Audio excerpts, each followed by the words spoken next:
Jadi sebenarnya apa yang disuarakan itu, ya substansinya, itu adalah malapetaka untuk Republik Indonesia. Tapi kemudian dibelokkan dengan peristiwa 15 Januari.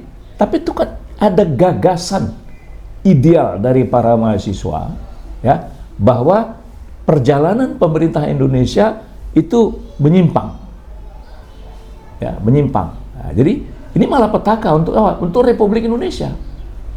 Jadi 15 Januari itu kalau ya sekarang nih setelah 50 tahun kita sadari bahwa itu bukan malapetaka 15 Januari, tapi itulah awal malapetaka Republik Indonesia ini. Kenapa? Karena substansinya adalah bagaimana asing, ya, bagaimana asing itu mulai mendominasi resources Indonesia ini, gitu. Nah, jadi tadi Bung Hadi mengatakan, ya, setelah 51 tahun, ya ternyata inilah. Jadi dia berkelanjut, ya. Jadi koloni-koloni, koloni-koloni ekonomi, ya, yang akhirnya menyingkirkan kaum pribumi, ya, menyingkirkan masyarakat Indonesia, itu kan terus berlanjut, ya. Nah, koloni-koloni ini, ya, itu adalah grup-grup besar yang sekarang dikatakan oligarki, dan ini terus berkelanjutan. Nah, ini, ya, saya mengatakan tadi bahwa ini akan menjadi malapetaka bagi Republik Indonesia, ya, karena koloni-koloni ini itu sudah masuk ke wilayah yang paling mendasar, di mana tuan rumah kaum pribumi itu seperti menumpang di negerinya sendiri. Kenapa? Dia berketergantungan yang sangat luar biasa dengan para kolonial-kolonial baru, neokolonialisme, melalui oligarki-oligarki. Karena hampir seluruh perilaku kaum oligarki itu melanjutkan cara-cara POC, cara-cara kolonial. Dan ini sepertinya tidak bisa dibendung. Satu-satunya adalah rakyat. Anda menyaksikan Just Talk, Justice Talk Show. Bincang-bincang keadilan, politik, hukum, ekonomi, dan budaya bersama Hadi Priyono dari Jurnal Politik TV yang diberdayakan oleh visibangsa.com. Media merdeka mencerahkan bangsa. Pemirsa, berjumpa lagi dalam bincang spesial Jurnal Politik TV. Just Talk, Justice Talk Show, bincang keadilan seputar keadilan politik, hukum, ekonomi, budaya, pendidikan, dan kesehatan. Pemirsa, 51 tahun yang lalu ada gerakan mahasiswa yang fenomenal dengan sebutan Malari, Malapetaka 15 Januari. Bersama kita sudah hadir Dr. MS Kaban, mantan aktivis mahasiswa juga. Pak Kaban, puluhan tahun, paling tidak kita catatlah setelah era tahun 66, kita memasuki babak baru tahun 70-an sampai sekarang. Aksi-aksi mahasiswa, sikap kritis masih tetap muncul. Tapi ada hal menarik, kami mencatat, Pak Kaban, setelah peristiwa Malari yang fenomenal itu, yang dipimpin oleh Ketua Dewan Mahasiswa, Bang Hariman Siregar, ada hal yang sama yang terus-menerus disuarakan mahasiswa. Pertama, soal kesalahan tata kelola sumber daya alam yang terkait dengan soal modal asing, korporasi asing. Ini selalu menjadi masalah. Lalu yang kedua adalah soal kebijakan ekonomi. Kebijakan-kebijakan ekonomi fundamental yang buntutnya adalah pada tuntutan yang ketiga dan keempat, soal korupsi, soal harga tetap melambung. Jadi ini 4 hal ini puluhan tahun tidak pernah bisa dipenuhi, tak pernah digubris oleh para penguasa di rezim manapun di Indonesia. Menurut Pak Kaban, gimana ini?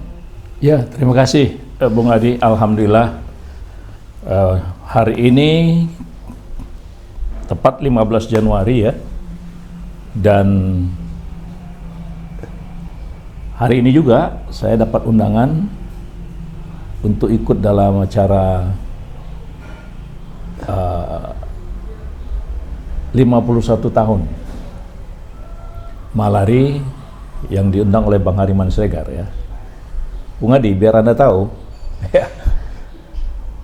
jadi saya pada waktu terjadi peristiwa ya, demonstrasi mahasiswa Indonesia, Dewan Mahasiswa Universitas lah ya, Universitas Indonesia. Indonesia, yang waktu itu kemudian muncul nama Hariman Siregar. Waktu itu tahun 74. Ya. Saya waktu itu masih SMP. Masih SMP ya? Masih SMA SMP. pun belum ya? Belum, masih SMP. Dan terus terang ya, saya minta sekolah ke Jakarta itu karena memang ingin jadi aktivis seperti Hariman Siregar. Coba bayangkan itu. Jadi betul itu apa namanya,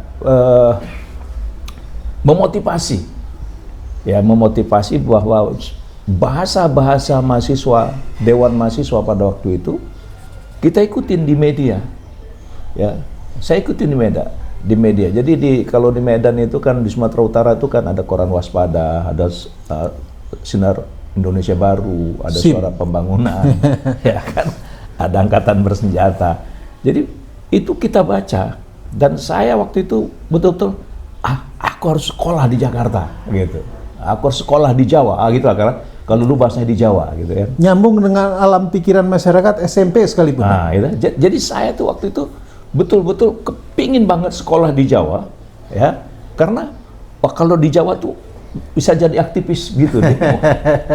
Nah, terus terang nggak Bung Adi ya, saya ketika tahun 78 tamat dari SMA ya, tamat dari SMA, ketika bapak saya nanya, "Gimana kuliahmu?" Saya bilang, "Aku harus ke Jawa. Izin nggak izin, aku harus ke Jawa." Gitu.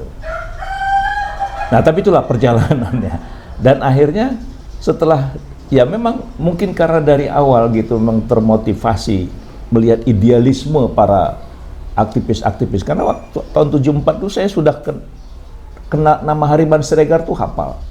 Ya. Kemudian Yudil Heri, Dr. Yudil Heri, ya. Kemudian ada juga nama Dipo Alam, ya. Kemudian ada beberapa tokoh-tokoh aktivis lah ya. Dan setelah saya kuliah di Jakarta, ya, dan ternyata ketemu dengan semua tokoh-tokoh itu betul-betul merasa wah, anugerah asik, ya. Asik itu ketemu dengan tokoh-tokoh yang idealis untuk yang dulu hanya dibaca di koran ya. Dulu hanya dibaca di koran. Nah, jadi itu Bung Hadi. Jadi saya pikir mudah-mudahan semua aktivis-aktivis Malari yang masih hidup tetap bertahan dengan idealisme, cita-cita. Kenapa? Karena yang Bung Hadi bilang tadi, memang ini sudah lebih dari setengah abad. Ya. Hampir setengah abad peristiwa Malari. Nah, sebetulnya itu kan bilang malapetaka 15 Januari.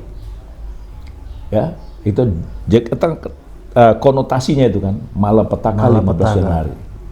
Tapi kalau kita renungkan Bung Hadi, jadi siapapun pemimpin republik ini, ya, kalau merenung apa yang diperjuangkan oleh Dewan Mahasiswa pada waktu itu, ya, jadi sebetulnya harus dilihat adalah apa substansi, gitu, apa kalimat-kalimat, bahasa-bahasa kritik terhadap pemerintah pada waktu itu.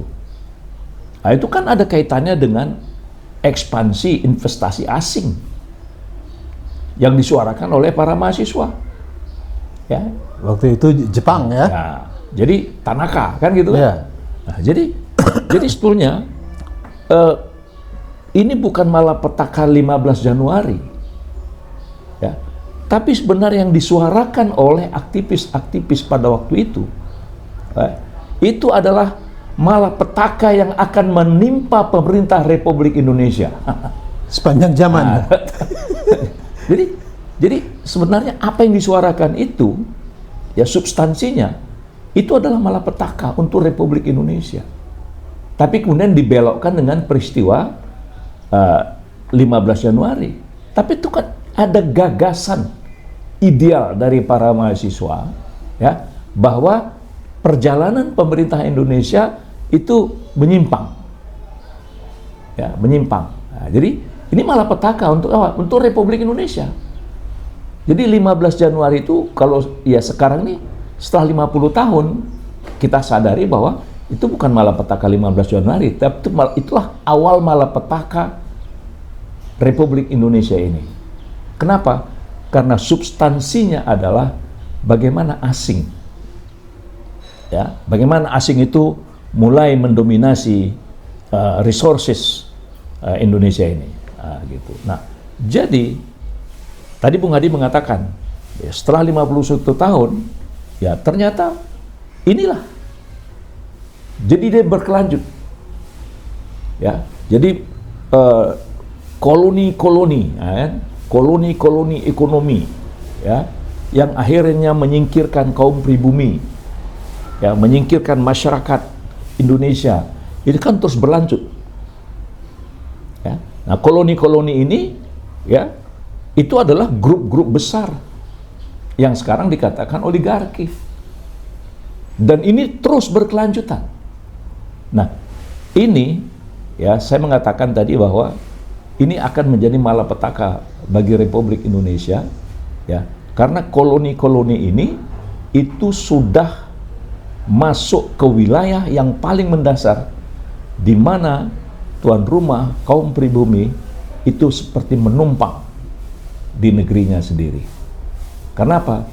Dia berketergantungan yang sangat luar biasa dengan para kolonial-kolonial baru, neokolonialism, melalui oligarki-oligarki. Karena hampir seluruh perilaku kaum oligarki itu melanjutkan cara-cara POC, cara-cara kolonial.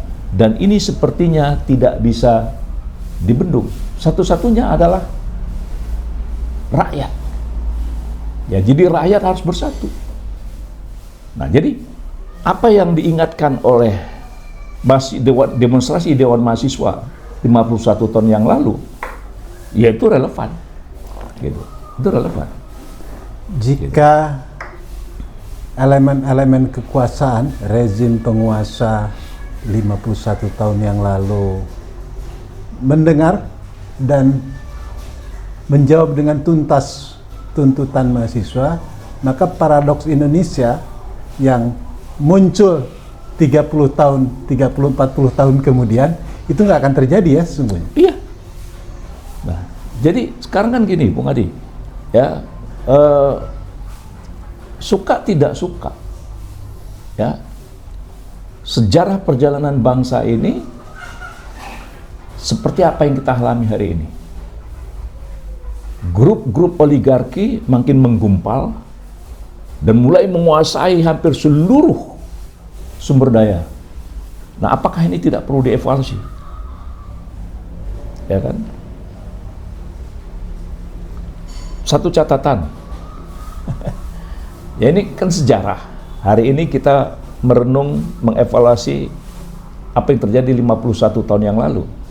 Tapi mari kita ingat, ya, bahwa Profesor Sumitro Joyo Hadikusumo itu kan dulu pernah mengkritisi Bung Karno, ya kan? Tokoh PRRI ya.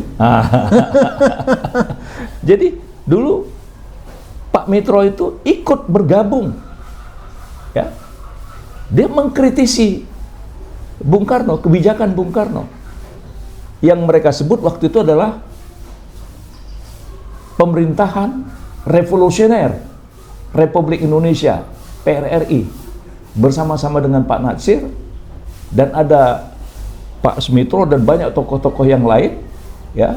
Kalau saya tidak salah, ketika PRRI itu Pak Natsir itu mengerahkan hampir 4 divisi angkatan itu isinya adalah mengkritik kebijakan-kebijakan Bung Karno yang cenderung tidak atau kurang memperhatikan hak-hak daerah, yang disebut dengan bagaimana melaksanakan desentralisasi itu, ya kan? Itu judulnya adalah Pemerintah Revolusioner Republik Indonesia.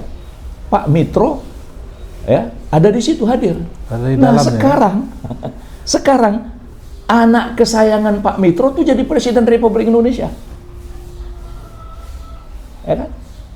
Jadi PS08 Prabowo Subianto adalah anak kandung, anak kesayangan Tokoh PRRI itu ya? tokoh PRRI.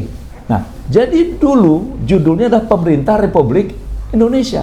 Nah, sekarang untuk mengatasi ketimpangan, kesenjangan, pengangguran, kemiskinan, kelaparan, ya, penyingkiran kaum pribumi, ya, dengan cara-cara PSN misalnya, ini diperlukan pemimpin revolusioner Republik Indonesia. Jadi kalau dulu butuh pemerintah Republik Indonesia, sekarang butuh pemimpin revolusioner Republik Indonesia, PRRI juga. Pak Kaban, fakta sejarah membuktikan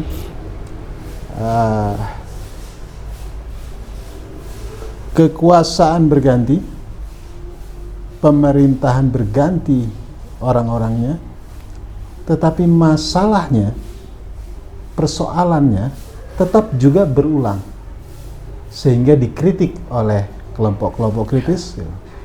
Menurut Anda, ini kan kita tidak bisa juga menilai untuk rezim pemerintahan saat ini yang dipimpin oleh Prabowo Subianto, karena dari 5 tahun kekuasaannya dia di tahun pertama pun belum sampai 100 hari, belum bisa kita nilai. Tetapi dari jejak pikiran-pikiran dia, dari pidato beliau, ini ada secercah harapan seperti Anda sampaikan pada podcast lalu. Nah, agar tidak berulang terus, kan ini kan berulang. Ya. Penguasanya berganti, persoalannya berulang, sampai pendemonya pun sudah berubah jadi penguasa dan didemo oleh para pendemo baru. Gitu. Nah, ini kan berputar terus. Iya. Mata rantai memutusnya mulai dari mana? Iya, jadi begini Bung Hadi. Poin penting, ya, poin penting. Ketika Bung Karno memimpin Republik Indonesia, ya kan? Alam berpikirnya, cara berpikirnya terkontaminasi dengan perkembangan-perkembangan ideologi pada zaman itu. Ya kan? Lalu dikritik oleh para pendiri-pendiri Republik juga. Nah, begitu juga tahun 74. Yang dikritisi oleh mahasiswa adalah kenapa terlalu tergantung, kenapa mau mendominasi, ya, mantan penjajah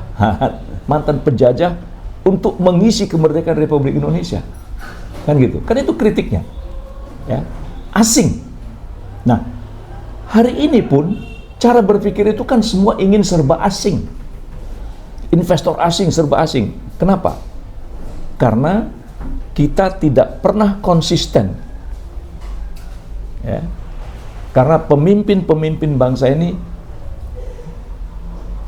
belum konsisten melaksanakan apa yang diperintahkan oleh Konstitusi RI.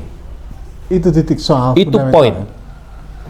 Contoh, bagaimana hari ini menerjemahkan, bagaimana hari ini kebijakan, bagaimana hari ini program dibuat, bagaimana hari ini budget dipersiapkan, bahwa seluruh sumber daya yang menguasai hajat hidup orang banyak itu betul-betul untuk sebesar-besar kemakmuran rakyat. Itu kan perintah konstitusi. Nah, sekarang faktanya, gitu. Sekarang faktanya, itu kan sudah masuk dalam wilayah yang dikritik 51 tahun yang lalu. Jadi artinya apa? Kita tidak berpikir perintah konstitusi, ekonomi konstitusi. Nilai-nilai bangsa ini kan hilang. Ya.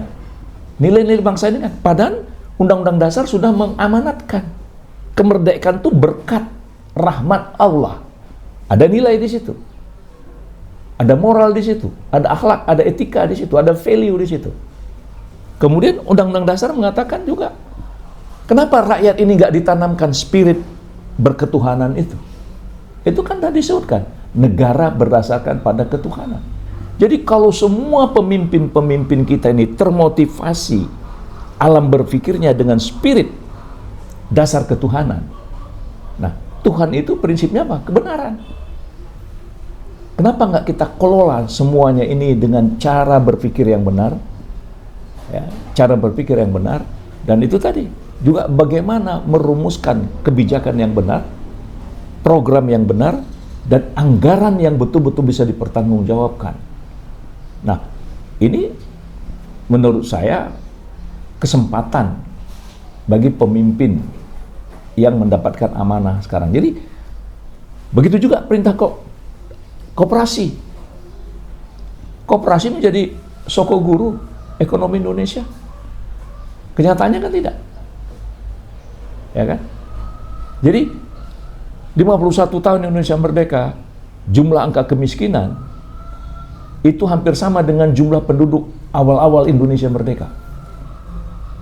Kan sekarang sudah 80 juta orang yang lapar.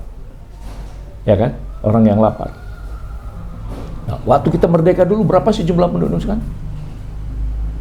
Nah, ini kan harusnya menjadi renungan. Tapi kan soal konsistensi itu menjadi barang langka sekarang ini. Katakanlah kelompok-kelompok kritis ketika, nggak usah jauh-jauh, aktivis malari sebagian mungkin yang hidup di zaman waktu itu, kemudian jadi penguasa, juga kembali tenggelam. Dia tidak konsisten dengan tuntutannya. Mungkin kalau kita catat, satu-satunya tokoh malari yang konsisten itu hanya Bang Hariman, karena kebetulan Bang Hariman tak pernah berada dalam kekuasaan di dalam pengelolaan Republik Indonesia ini. Selebihnya kan ya begitu-begitu terus. Ini jadi konsistensi jadi barang langka. Yang konsisten untuk tetap patuh pada konstitusi tadi. Nah, Anda tadi menyebut-nyebut pemimpin revolusioner. Langkah revolusioner apa ini untuk bisa dilakukan lah? Paling kita kan tidak boleh berputus asa juga ini. Oh iya, jadi revolusioner yang hari ini diperlukan adalah bagaimana merombak total. Ya, bagaimana merombak total? Mulai dari istana. Ya, jadi akar dari semua persoalan nilai-nilai yang harus dirombak total ini dari istana. Apa hari ini yang terjadi? Perhatikanlah. Semua kita tahu di Republik ini hari ini, ya, mulai dari level yang paling bawah sampai yang paling tinggi, ya, kecenderungan penyimpangan kan tinggi. Ya, mulai dari yang kecil. Nah, inilah yang harus dirubah. Coba kita lihat di media sosial, ya, perilaku-perilaku di lalu lintas. Ya, kita kritik Polantas, tapi lupa bahwa itu kan terjadi juga. Nah, bagaimana kita membangun komitmen hari ini, membangun bangsa ini, ya, mulai dari istana, penunggu-penunggu istana, ya, baik yang apa, biar nampak maupun tak nampak, yang nampak maupun yang tak nampak. Ya, jadi penunggu-penunggu istana yang kelihatan, yang gaib maupun yang apa, yang zahir, yang zahir maupun yang batin, yang gaib maupun yang apa. Nah, penunggu-penunggu itu semua, bagaimana kita ini kesempatan, kita harus akui itu ada. Nah, inilah hal yang harus dilakukan. Bangun semangat ini gitu, bangun semangat, gitu. Jadi paling tidak ada spirit yang diperjuangkan oleh 51 tahun yang lalu. Nah, bahkan juga itu spirit kemerdekaan Indonesia kan.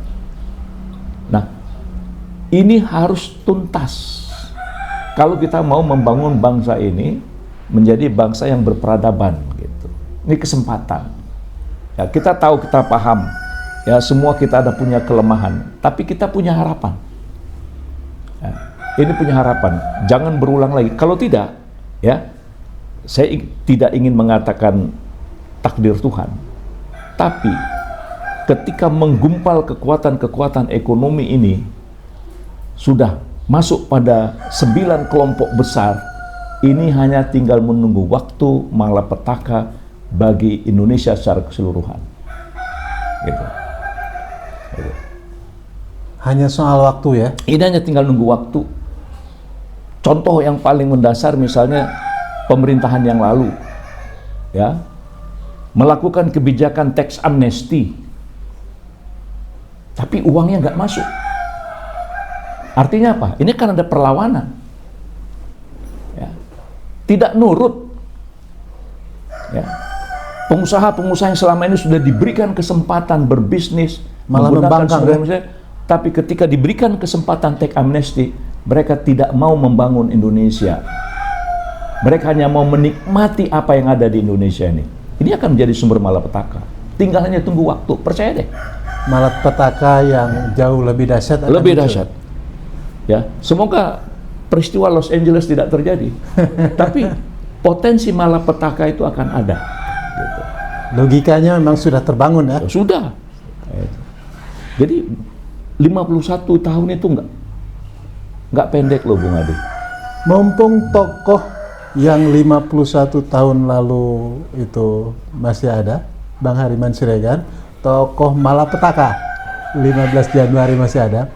Menurut Anda, selain kita juga menghormati dan mengapresiasi aktivis mahasiswa yang satu ini yang tetap jadi aktivis sampai sekarang. Ya, dia legenda. Legenda, ya kan? Legenda aktivis legend. Gitu ya. Ya, paling tidak itu tadi saya bilang tahun 74 saya masih SMP. Menurut Anda itu sudah Hariman Siregar itu wah, apa namanya? Ada sebuah kebanggaan. Apalagi setelah jadi mahasiswa jumpa beliau ya. Jumpa Hariman Siregar, jumpa Yudil Heri, jumpa Hudori Hamid. Wah, itu rasanya bangga sekali gitu. Mumpung masih ada Bang Hariman Siregar, kira-kira menurut Anda apalah warning yang harus disampaikan dalam 51 tahun malari ini? Apa yang sebaiknya disampaikan oleh mantan Ketua Dewan Mahasiswa UI tahun 74? Ya, kalau saya gini, Bang Hariman itu sampai hari ini dengan segala kesederhanaannya, dengan segala kelemahan dan kekurangannya, dia konsisten. Ya, dia konsisten. Dia tidak menunjukkan ambisi-ambisi pribadinya yang sifatnya personal, tapi yang dia suarakan selalu adalah bahasa nilai-nilai perjuangan, nilai-nilai idealisme untuk membangun bangsa ini yang tidak pernah luntur. Nah, jadi apa yang disuarakan oleh Bang Hariman Siregar, ya dalam batas tertentu kita sudah berusaha, ya kan?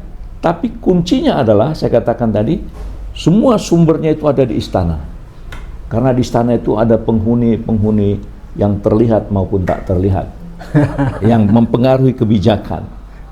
Gitu. Nah, maka saya katakan tadi, kalau dulu ada pemerintah revolusioner, ya kan, untuk mengingatkan Bung Karno, sekarang pemimpin revolusionernya itu tinggal ditunggu actionnya.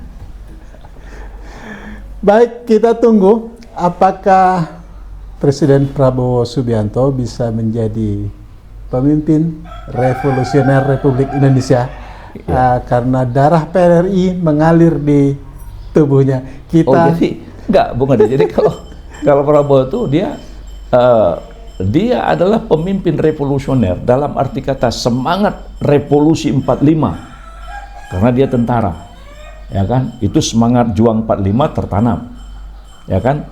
Sebagai anak begawan ekonomi Profesor Sumitro yang dulu pernah mengkritisi pemerintah pusat, nah, sekarang dia mengkritik sendiri-sendiri.